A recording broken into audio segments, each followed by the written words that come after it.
Ça s'appelle « Et si la vie devenait magique ». C'est un conte pour les grands enfants. Disons, c'est destiné aux gens à partir des jeunes de 12 à 100 ans. C'est quand même un vaste répertoire. Il y a 40 contes à l'intérieur, des contes fantaisistes. Ça peut être autant sur... c'est basé sur des souvenirs, c'est basé aussi sur l'actualité, c'est basé sur l'informatique, toutes sortes de choses qui m'ont comme impressionné dans la vie de tous les jours et depuis longtemps aussi. Et comme tu dis, il y a une partie aussi peut-être de ton histoire qui se mélange un peu à ça en même temps? Ou... Non, pas une partie de mon histoire. Des souvenirs, oui, peut-être. Là, comme je parle, il y a un conte qui parle de ma mère, Juliette, qui a 150 ans. Puis je parle aussi de... Il y a un conte qui parle de la valise abandonnée dans une gare, qui contient de nombreux secrets. Puis tout est magique, tout est vraiment festif dans ce livre-là. D'ailleurs, il a été écrit dans le contexte de la pandémie. Je l'avais écrit dans ce contexte-là parce que je voulais m'évader l'esprit. Je n'aimais pas la situation, tout le monde n'aimait pas ça de toute façon, mais la situation était plus catastrophique au niveau de la pandémie l'année passée. Puis je me suis dit, comment je peux faire pour trouver une occupation qui soit joyeuse, puis divertissante, puis qui me fasse un peu oublier le contexte.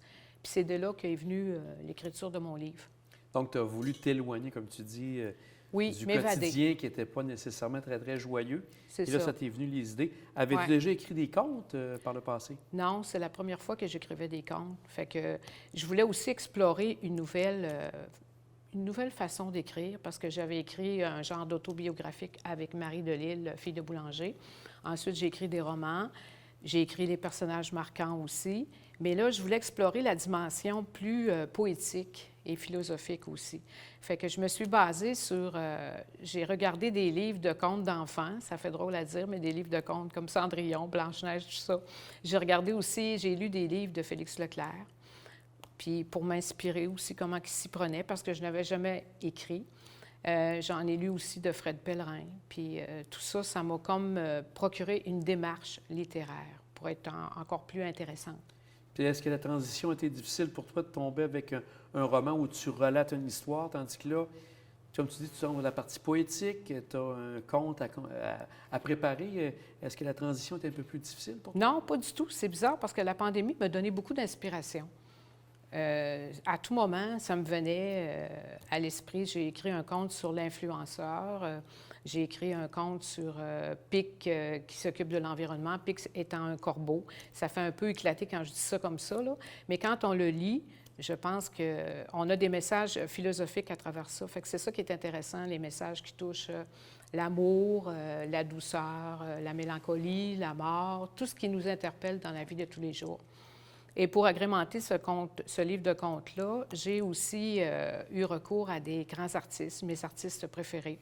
Je leur ai demandé s'ils étaient intéressés à collaborer. Alors, j'ai appelé Chantal Gingras, qui est artiste ici à l'île d'Orléans, artiste peintre. Jérôme Trudel de la Côte-de-Beaupré, qui est un sculpteur. Ensuite, j'ai eu Louise Lanier. Mon frère Michel Blouin, qui a fait aussi le couvert du livre. Oui, la couverture. Il y a aussi, j'ai aussi 2 tableaux de mon frère à l'intérieur. Il y a aussi Yvon Saint-Aubin, qui est de Château-Richer. Alors, c'est ça. Je trouvais que c'était plus agréable de lire un livre de contes avec des illustrations parce que je voulais mettre en valeur la beauté de l'art à l'île d'Orléans, puis aussi sur la côte de Beaupré. Et est-ce que chaque conte a son image ou son illustration? Non. Non, c'est pour ce temps? C'est un peu éparpillé. Il y en a 10 images à l'intérieur. Ça veut dire 2 images, 2 tableaux d'artistes à l'intérieur d'un livre. Il y a quoi? Il y a une centaine de pages, ce livre-là, environ. Et tes contes, est-ce qu'ils sont bien longs? Parce que tu parles d'une quarantaine pour une centaine de pages, donc des contes qui durent 2 à 3 pages, par exemple? C'est 1 page et demie environ. Ça se lit très bien.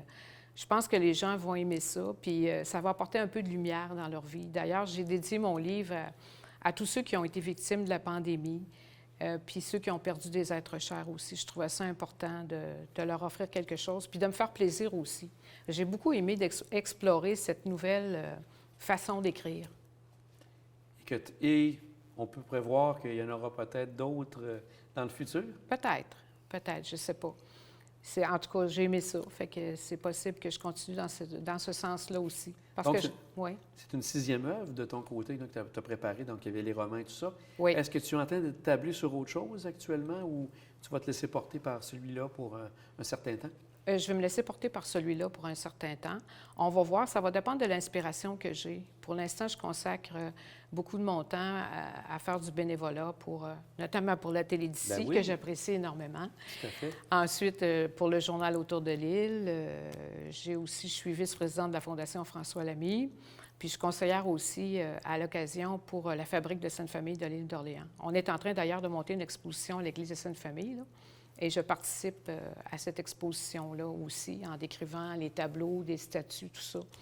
C'est M. Henri-Paul Thibault qui pourra vous en parler éventuellement. Mais j'aime ça quand c'est un peu comme ça, diversifié. Fait que je vais voir, je vais me laisser porter par ça. Ça va dépendre de mon inspiration. Et ta formation, est-ce qu'elle a été faite aussi en écriture? Est-ce que tu as eu à travailler là-dedans en plus? Oui, moi, je suis titulaire d'une maîtrise en communication publique. Ensuite, j'ai travaillé comme rédactrice en chef de magazine dans le milieu de l'éducation, dans le secteur public, parapublic. J'ai aussi... fait que j'ai toujours été dans l'écriture, puis dans les relations publiques aussi. Ça m'a toujours attirée. Je te dirais que ça remonte même à mon enfance, l'écriture. Quand j'étais, je pense, au primaire, on avait fait une recherche sur le plus gros poisson qu'on pouvait... puis j'avais choisi l'histoire du cachalot. Ah oui? Puis j'avais fait une grosse recherche là-dessus, puis j'avais écrit là-dessus. Puis c'était la fin du primaire, puis j'avais adoré ça. Puis c'est là qu'est venu un peu, je me suis dit, hein, j'aime donc bien ça, faire ça. Fait que par la suite, j'ai continué dans ce sens-là aussi. J'ai étudié en communication à l'Université Laval. Est-ce que, comme ton frère, est-ce que tu fais de la peinture aussi? Non, je ne suis pas douée comme lui. Donc, toi, c'est la partie plus verbale qui Oui. est ta force. Oui, bien, je pense, en tout cas. Je fais de mon mieux. Et si on remonte, ton premier roman, il a été fait il y a combien de temps? Une dizaine d'années? Même pas, 7 ans, je pense. Ah, c'est tout récent, là, Oui, je me suis goût retenue pour ne d'écriture. pas en sortir plus vite parce que Ah je oui? me suis dit, les gens vont être tannés, ils vont dire, crime, on en sort donc bien des livres, ça n'a pas d'allure. Mon frère est pareil, d'ailleurs. Quand il fait des tableaux, il peut en faire 2, 3 dans une journée tellement il est inspiré. Moi, c'est pareil au niveau de l'écriture aussi. Donc, ça fait 6-7 ans que j'écris. Je produis un livre par année. Puis, comme je te disais, je vais par intuition, par inspiration. Et ce livre, justement, donc, que tu viens de lancer, il vaut combien si les gens souhaitent l'obtenir? Il vaut 15 puis il est disponible ici à l'espace Félix-Leclerc. J'encourage tout le monde à venir le chercher ici. Il est disponible aussi à la Fondation François Lamy, à la galerie Pétronée Louise Lanier. Il est disponible aussi à la galerie Ni Vu ni Cornu à Sainte-Anne-de-Beaupré et à la galerie d'Yvon Saint-Aubin à Château-Richer. Et si les gens souhaitent avoir de l'information supplémentaire sur ton livre ou en connaître un peu plus sur toi, qu'est-ce qu'ils peuvent faire? Ils peuvent me lire dans le journal Autour de l'île. Ils peuvent regarder mes... tu veux dire au niveau de mon livre ou au niveau, Ouais, au niveau de ton moi, livre, de mes réalisations? Au niveau de ton livre, pour pouvoir avoir de l'information supplémentaire. Bien, sur ma page Facebook, j'ai des informations là-dessus aussi. J'en ai mis récemment. Puis ils peuvent communiquer avec moi aussi, il n'y a pas de problème. Okay, donc, en allant sur Facebook à Marie Blouin, Oui, on trouve toute l'information à ce moment-là. exactement. Est-ce que tu souhaites faire un genre de grand lancement public avec les différents, entre autres, les illustrateurs? Est-ce que c'est quelque chose que tu songes faire aussi? Non, je ne pense pas parce que, à cause du contexte pandémique, je trouve que c'est pas une bonne idée de réunir beaucoup de monde dans un espace public.